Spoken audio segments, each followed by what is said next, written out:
Okay, folks, back here again, and this is the almost the complete finish of the worm farm. So there's a point I should make that you drill. I think I did it on the small farm video. Did I do a video on the small farm? I can't recall.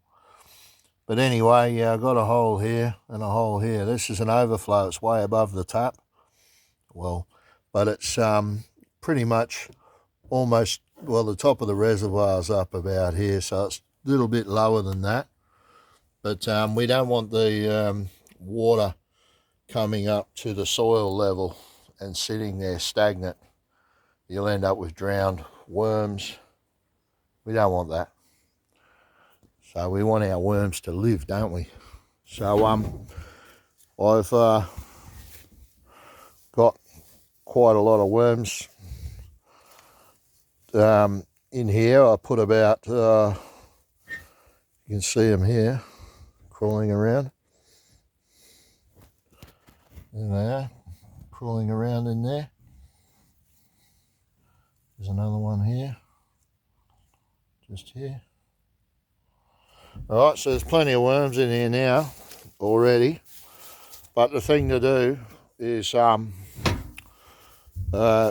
keep them nice and cool and moist in there with the water.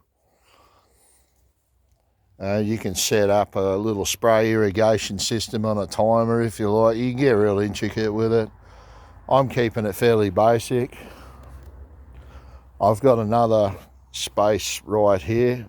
I might leave a gap and put a second one in here. I've also got this wattle tree, drops leaves, and that will be good to add into there, make compost and stuff later too, I think.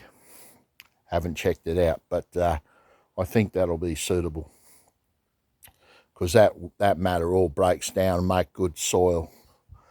And then, so yes, like I've said before, I can make the tea. I can keep the worm castings for gardening. And I've got the worms for fishing, feeding the birds, whatever. And for the soil as well, so for the garden. So there's a lot of uses. And if you're into that sort of off-grid sort of, it's an off-grid sort of living thing, if that's what you want to do, or a bug out thing, like if you want to, whatever, that's a more American sort of term. I don't really go for that. But anyway, and that's not what, my channel's just about life, my life. I don't really get into all that. But anyway, one thing I have to do here now is I've just got to put some shade cloth on here. And what I'm going to do is stretch some shade cloth over there. I'm going to double it up and I'll just cable tie it. That'll be enough. And then there's a bit of a gap. You don't have to do this. This is here or there. There's a bit of a gap there, just enough to slide my hand through, because I've left pieces on here. I could have cut them right off flush there if I wanted to, but I've left them on. It's going to sit a little bit proud of the container, and I'm okay with that.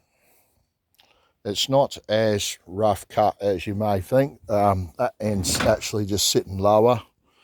See if I sit it up. But if I get anal about it, I ain't. Not worried. So anyway, I guess, yeah, would it have been still sitting up a bit if I had cut it flush and left these cross braces on? It would have sat down on there maybe. I don't know. This is my first one like this with a IBC container, which is intermediate bulk container. That's what this is. I think IBC is the acronym for what these containers are. Now, also note that I've painted it black to keep the sun out. This will be in the shade. It's in a shady position. It'll get the sun from there. That's 12 o'clock. So it'll, at this point, 12 o'clock, up to 12 o'clock, it'll get sun on part of it. Then after that, the hot sun in the afternoon over to the west, it's not going to get, this is a perfect position for a worm farm, really. There's fairly good airflow through here. Things aren't too restricted. And there's a smaller worm farm I've got just over there. And if you look closely, that one's got a hole just above the tap as well for the drain. So that's the go-to small worm farm collection. And like I said, I'll think about putting a third one, a second one of these ones here. And then I'll be able to swap out and use all the castings and the soil and stuff complete. And then I'll be able to take worms out of that one, put them in that one that I've just started, and vice versa, keep doing that. And collect lots of tea and stuff. Anyway, so that's it, folks. All right. I don't know what else I can say, if there's anything else I can say. I used sugarcane mulch in there. I use egg layer chook pellets for feeding them, and then when you feed them, you just do a couple of, like, run a couple of lines with a stick or something, throw out some chook pellets in those 2 lines that you've made, trenches that you've made, small trenches, and then just bring the mulch back over the top, and the worms will go for those pellets and they'll find it. And there's also soil conditioner that you can get. I don't know if that's just a thing, if that's a real thing that's needed or not, but I got some. It was only $12.70 from the Hardware Australian, and you just, it's like talcum powder sort of stuff, and you just flick it around a little bit on top, and then just maintenance is like, they say 1 teaspoon a week, you know, so it's not expensive really, if you think about it. But I think that's to help with pH control and stuff like that. Not really 100% sure.